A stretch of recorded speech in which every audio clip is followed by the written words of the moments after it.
เพิ่น เราสิฮับได้แล้วฮับบ่ได้เฮาก็จนคือกันเฮา แต่เขานี่มาเห็นสาวนางแล้วมาเห็นตัวจริงแล้วโอ้จับบกจับใจหลายจนเอาเงินทุบใจแป้น นี่มาสนางเราว่าเราจนเราจะฮับได้บ่ล่ะว่า แต่ว่าบุตรเรื่องจน เงินเพิ่นบ่เสือเนาะจะเอาเงินออกให้เบิ่งว่าสินะนับให้เบิ่งว่าเงินข่อยนี่พอได้นี่จะมาแต่งเจ้า บ่พอกันให้เราทักครึ่งนึ แต่ ง ว่า เฮาก็บ่ได้ว่า นี่เรื่องในสาวนางอย่าว่าเงินบ่พอก็ผ่อนค่าดองก็ได้นะนะ ให้ทักครึ่งนึงก็ได้เนาะ ครึ่งนึงก็ได้ใจ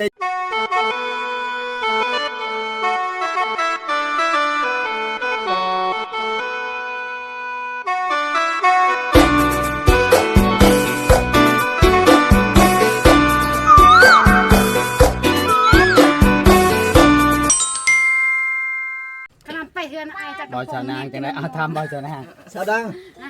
โอ้มื้อนี้คือยิ้มบ่ได้ยาเนาะ ยิ้มบ่เลิกบ่ ปกติยิ้มบ่เลิกมื้อนี้ ก็ ฮะ ยิ้มแบบมีความสุข ไอ้แชงก็มีความสุขได้ยิ้มบ่เลิกคือกัน บ่เห็นแม่นเห็นใบเท้าบ่รู้จังได๋ บ่บ่ได้ทำการไปสั่นเนาะ บ่ได้คิดจังได๋นะ มันคือไปสั่นหา แล้วว่าเห็นใบเท้าเนี่ยแล้วโอ้ยกับผู้บ่าวก็รอเนี่ยคือมาคือกันแท้ว่าผู้บ่าวรอกับใบเท้านี่ว่า เฮา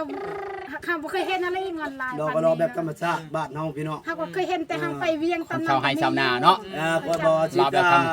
คนเดินดินปริญญาทางไทยพี่น้องชูชนกับนาเวียกนางานแต่ว่าให้รู้ราคืออยู่ในตัวเมืองก็บ่รู้รา แม่น ว่าแบบใส่ชีวิตแบบว่าบ้านนอกบ้านนาเฮา อยู่บ้านนอกคือกันแม่นบ่ บ้านนอกบ้านนาเฮามื้อนี้ก็ภาคภูมิใจหลายได้มาฮอดจอดถึงเที่ยงสาวนางที่เรียบร้อย แม่น ถือว่าเพิ่น เราสิฮับได้แล้วฮับบ่ได้เฮาก็จนคือกันเฮา แต่เฮานี่มาเห็นสาวนางแล้วมาเห็นตัวจริงแล้วโอ้จับบกจับใจหลายจนเอาเงินทุบใจแป้น นี่มาสนางเราว่าเราจนเราจะฮับได้บ่ล่ะว่า แต่ว่าบุตรเรื่องจน เงินเพิ่นบ่เสือเนาะจะเอาเงินออกให้เบิ่งว่าสินะนับให้เบิ่งว่าเงินข่อยนี่พอได้นี่จะมา บ่ แต่ง พอ เจ้า บ่พอกันให้เราทักครึ่งนึ แต่ ง ว่า เฮาก็บ่ได้ว่า นี่เรื่องในสาวนางอย่าว่าเงินบ่พอก็ผ่อนค่าดองก็ได้นะนะ ให้ทักครึ่งนึงก็ได้เนาะ ครึ่งนึงก็ได้ใจดีแต่เดี๋ยวทึกใจผู้ค้า แต่เจ้าจะทอกหมดเนาะ แม่น แต่แม่นให้ผู้บ่าวขึ้นก็มักเบ้นนี่คือสิคักอยู่นี่ โอ้ย ขึ้นก็ได้เนาะ ได้นี่ฮะกายปลายไป ขึ้นไปเฮ็ดอะไรกองเบนฮะ เอาเบนเอาเบน ฮะ เอามากมันให้เนาะให้ผู้สาวเจ้า แม่นบ่าวพรบ่หันเพิ่นว่าแม่นแล้วแม่น มีคือกันเด้ค่ะ ครูนี่สมศักดิ์ศรีเนาะครูนี่เนาะฮักกันจริงแท้บ่ครูนี่บ่ สมมักสมคนอยู่ จักว่าหยอกกันซื่อๆไปเจ้าจัก บ่ มา บ่ ตัว ดีเด้อบ่ดีคณะสาวนางฮักแท้ข่อยฮักแท้บ่มีปัญหาข่อย โดย บ่มีปัญหาข่อย บ่ย่านว่าเขาว่าลูกก็พอ บ่มีปัญหาพายบ่นี่ก็ว่า เพลงนับเพลงเขาเป็นภาษาเห็นไหมคะ บ่มีปัญหา บ่มีปัญหาแม่นบ่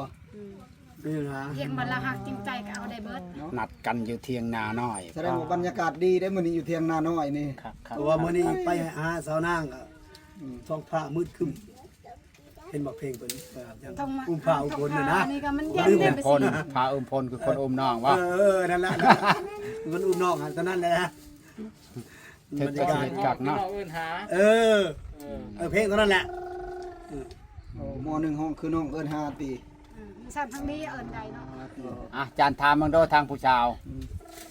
เป็นได้สนางจะสิฮับได้ละบ่สิ เอาคันลำมักหักจริงใจก็ฮับได้เนาะคันยันแต่เราบ่จริงใจ ยันตะลอเว้าหยอกบ่นะสนางยังบ่มั่นใจแล้วยันตะลอ คันว่าฮัก คือ แท้ ว่า นี่ เนาะ ก็ให้มาข เรื่อ อง นี้ นี่ หั เนาะ นแบบให้คันบ่ลองก็บ่ฮู้ต้องลองกันเบิ่งลอง ลองได้ลอง ไปหา ว่าเฮาก็แบบกันเบิ่ง ลมกันไปก่อนบ่เลยว่าแนวใด ไปดอกเราบ่ คัน ไป ว่า ดอก คันเรามีเงินก็ไปขอคันเราบ่มีเงินก็แบบเฮาก็ เอ้า เบิ่ง เอาไปไว้ก็ได้บ่นาง แม่ หรือว่าคุยกันก่อนบ่ คันว่าเรามีเงินก็ไปขอกันก็ได้ โอ้ บ่ เอาไปไว้แล้วก็ได้เด้ มื้อนี่ก็ได้บ่หรือมื้อนี่ก็ได้นะ แม่น ป่า ว่ามื้อใดเนาะแล้วแต่ใจเราพร้อมนะ แสดงว่าถูกใจแล้วบ่คนนี้บ่ แม่น ฮะ โอ้ พอฮับได้บ่ รับได้ ขนาดเบิ่งทางค้างนี่ยังบ่ใจบ่ ยังเห็นตั้งคางยังบ่เห็นยังบ่เป็นยังบ่เห็นหน้ายังบ่ได้เบิ่งหน้าเลย ถ้าก็เบิ่งเลยกันนี่เนาะ ถึงชัยมีเสน่ห์แล้วไอ้แสงนี่ จังแล้ว ถึงชัยมีเสน่ห์ปั้นให้แน่กว่ามาเจอผู้ชายวันเดียวก็มักจ่อยเลยเนาะถึงชัยมีเสน่ห์แล้วแหละ ลองใจเบิ่น เพิ่นจะฮักแท้หรือบ่นะ เออ คนเฮา แต่ว่าเฮานี่100%แต่ว่าเพิ่นจักเพิ่นสิจำได้ คนเฮาก็ต้อง เพราะว่าเนี่ยนะคันว่าอายุเท่ากันน่ะเดี๋ยวนึงนี่ปัดเฮาปัดแก่กว่าเพิ่น เพิ่นยังน้อย เพิ่นอายุเท่าสี่ ญาติ เพิ่ เพิ่ น น เป็น บ่ มนุษย์ ญาติเพิ่นบ่มักเฮาติ ญาติเพิ่นบ่มักเอา ยันเพิ่นบ่ซื่อๆ ญา บ่ ติเพิ่นบ่ซื่ออย่ามาตีทะเลนลมเห็นบ่ สิว่าไปจะน้อย ผมบ่มีพลังมือ บ่แล้วนะเอาก็เจาะเบิ่งชาวนางสิเว้าจริงเลยจักลองถามมึงจักเปอร์เซ็นต์เจ้าความหักความมักเจ้าลองถามแล้วดู บ่เขาจะถามเจ้า จักเปอร์เซ็นต์เจ้าถามไปเล ฮั ย กอ้ายแซงนี่ประมาณจักเปอร์เซ็นต์ 100% บ่เกินบ่หยังพอดีเลยเนาะ 100%เนาะบ่เกินเนาะ บ่เกิน ขึ้นนี่คิดนี่ก็บ่ได้เนาะถือว่าอยู่ในเต็มร้อยเนาะ บ่เต็มร้อยแล้วเนาะ สุดบ่ร้อยหั่นแหละ ซึ่งบ่ร้อยอย่าว่าร้อยแต่ปากแต่ใจนั่นบ่ไปนำก็มีแต่คนเอาเด้ ตอนนี้กำลังเปิดใจให้เปิดใจอยากได้ คันร้อยแล้วให้ร้อยโล แม่น เออ เปิดใจร้อย เห็นบอกเขาบอกว่าแต่ที่ผ่านมาว่าฮักแท้ฮัก ร้อย ว่าพ้นจะท่ายมือไปขอเลยพวกปีนมันทำไม ตอนอยู่นำกันว่ามักๆเนาะ เออ ยันมาเป็นจังซั่นนั่น นะ นะบัด เป็นลักษณะนั้นนะ ปัด มาสู่ขอเลยบอกว่าไปไหนใหม่ แม่น เขามีกูบ่าวแล้วอันนะ แม่คอยหันเราเพียงแต่ลูกฮักหรือว่า พ่อแม่จะบ่ติบ่ แม่คอยปกติพ่อแม่คอยเพียงแต่ว่าลูกเนาะลูกฮักได้หรือว่า ยันว่าชาวนางเจ้าคือมักผู้เบาเฒ่าน่ะบ่ติบ่ ปกติเราบ่ได้บอกยังเราเอาทำนี้เราว่า ลูกมักและมักน้ำบ่ เดือนเจ้าจะคนเดือนเจ้าจะคนเดือนเจ้าจะคน เพิ่นคอย หลายเลย ห เนาะ ลายคน หลายคนบอกคันหลายคนเลยคอยแต่งเลยมาอยู่ในคอยได้ แม่นคอยกับว่าเลือกอยู่ในเจ้าหันแหละ อันไหนเราเลือกอยู่นำเจ้าได้เหรอ มาอยู่ในคอยได้ ตอนนั้นเราบ่ได้เลือกได้ มาอยู่ในคอยได้คอยแต่งเลยมาอยู่ในคอยได้ แบบเพื่อนเคยมันหลายคนแล้วแบบมีไอ้ เดือนคอยบ่มีคนเดือนคอยบ่มีคน แบบดูน้ำกันมันก็สิผิดกันเนาะมันก็แบบคนหลายคนเนาะผู้นึงก็ว่าผู้นึงก็แล้วเถียงกันเนาะ ชาวนางนี่โชคดีแล้วมื้อนี้มีผู้บ่าวบุกมาฮอดเถียง หรือว่าคันว่าอยู่น้ำกันก็ว่า นี่แหละเพิ่นว่า ทึกเนาะสิผิดกันคนหลายคนเนาะ เพิ่นว่าอดจะสงสารหน้าสงสารตาอายผู้เป็นห่วงอายเป็นห่วงบ่แล้วเป็นแป้วจะบอกหัวใจ แม่น ลืมหยังอายก็ลืมได้ลืมน้องลืมบ่หลงพี่น้องเอ้ย โทบรรยากาศยามแรงชำเนาะบรรยากาศดีแท้มื้อนี้นี่ อ่ะมื้อนี้บ่ได้กินต้มไก่ก็ยาพอใจแล้วมื้อนี้ เห็นหน้ากันก็อิ่มบ่ เอาแบบมันเรื่องด้วยกัน มื้อหน้าผู้ค้าสิเอาเป็ดตัวใหญ่ นั่นเห็น โดยฟังได้ชาวนางฟังเด้อให้มันจริงเด้อฟังว่าเพราะ ๆโอ้คำใดคำนั้นค่อย มีเป็ดอะไรกันมาให้จริงๆนะก็สิ คือว่าให้เจ้าหาผักหาหญ้าแม่นโล โดย ค่อยมามื้อหน้า ก็สิให้รับเป็ดเอาไปมาเป็ด โอ้จะได้กินลาบเป็ดแล้วจ้ะ เป็ดบ่ต้องไปห่วงเป็ดนี่ โดย ให้เจ้าหาผักหารถมีอะไรมื้อ จะ นั้น ได้ก็ติดต่อมาทางอาจารย์เพิ่นนี่เขาจะมาให้ชาวนางมาหาก็ติดต่อมาทางนี้ก็ได้ เจ้านาง ให้ชาวนางมาเล่นน้ำแนวสิเนาะ ช หยัง งเจ้าเป็นยังจะขาดชงเจ้า ส่งใครเงินพอ มื้อหน้าอายแซงชื่อให้ใหม่ เจ้าบ่ให้อ้ายแจ้งชื่อให้บ่ คันไอแซงมีเงินได้ให้เราซื้อให้นี่ไปเงินพอแล้วค่อยก็ ชื่อให้เนาะ ใช่ว่าเขาเฮ็ดมาจะมีเงินบ่พอแล้วเอาเลยแม่นบ่ แม่น โอ้ย บ่ไปซื้อก็ไปแซงอะไรให้จะบ่ขาดครึ่งขาดเอานี่ ซื้อของเรากันขาดกันเอาเลยเนาะ ว่าได้พี่น้องก็อยู่ตำทงให้ตรงหน้าก็การแต่งตัวก็บ่รู้บ่ราบ่ได้พี่น้องเอ้ย อยู่ให้อยู่นาเนาะ นี่แหละชีวิตบ้านนอกบ้านนาเฮาถ้าว่าเห็นคลิปนี้ก็ขอโทษอภัยเด้อเพราะว่าการแต่งตัวก็พอถ้าซ้ำนี้แหละพี่น้องเอ้ย อยู่เผากล้าเนาะ มันบ่ได้แซง บ่ได้บ่แต่งตัวชำนี้ก็รอได้ พญาเด้อพอพญาเนี่ย โอ้ยแสง บัดลาชาวนางอันนั้น เจ้าว่าอันว่าเห็นพอดในคลิปเขาว่าใช้กระโปรงหั่นน่ะแม่น แม่นแม่น โอ้ชนะเราก็ดังบ่ได้ใช้น้อยได้พรใส่กระโปรง แสดงว่าคนดังมาเจอคนดังแน่นี่เนาะ คนดังมาเจอคนดังทุกค คน นดังมาเจอคนดังเนาะมื้อนี้ก็มาเจอสาวนางคนดังนี่ พอจะเห็นในคลิปปัญหา บ่จักดังบ่ดังละคนก็กุ้ม คนเป็นคนกลุ่มๆนี่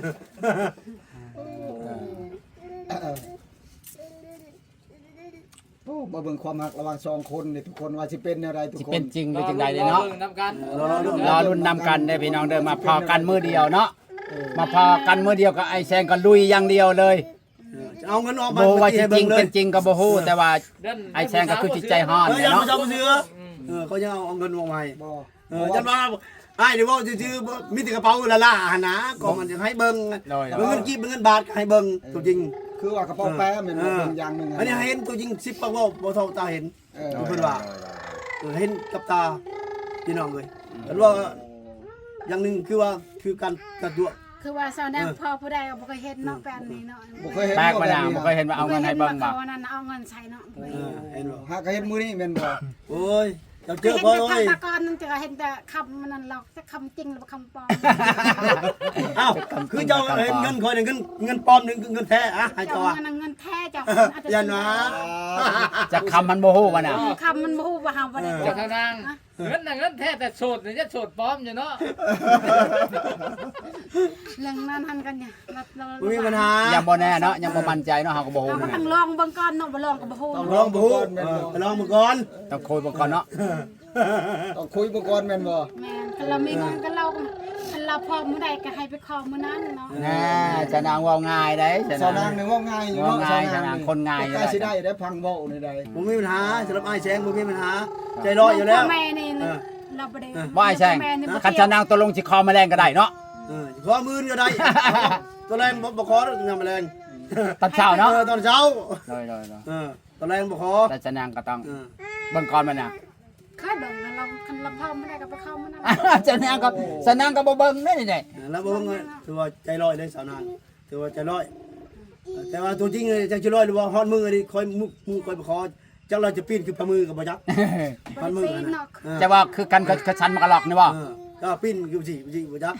สาวนางทำ เพราะว่า สาวนางทำแล้วว่าไอ้แสงว่าไอ้แสงฮักกะลีบ่หรือบ่ เห็นบ่ ไอ้แสงฮักกะลีหรือบ่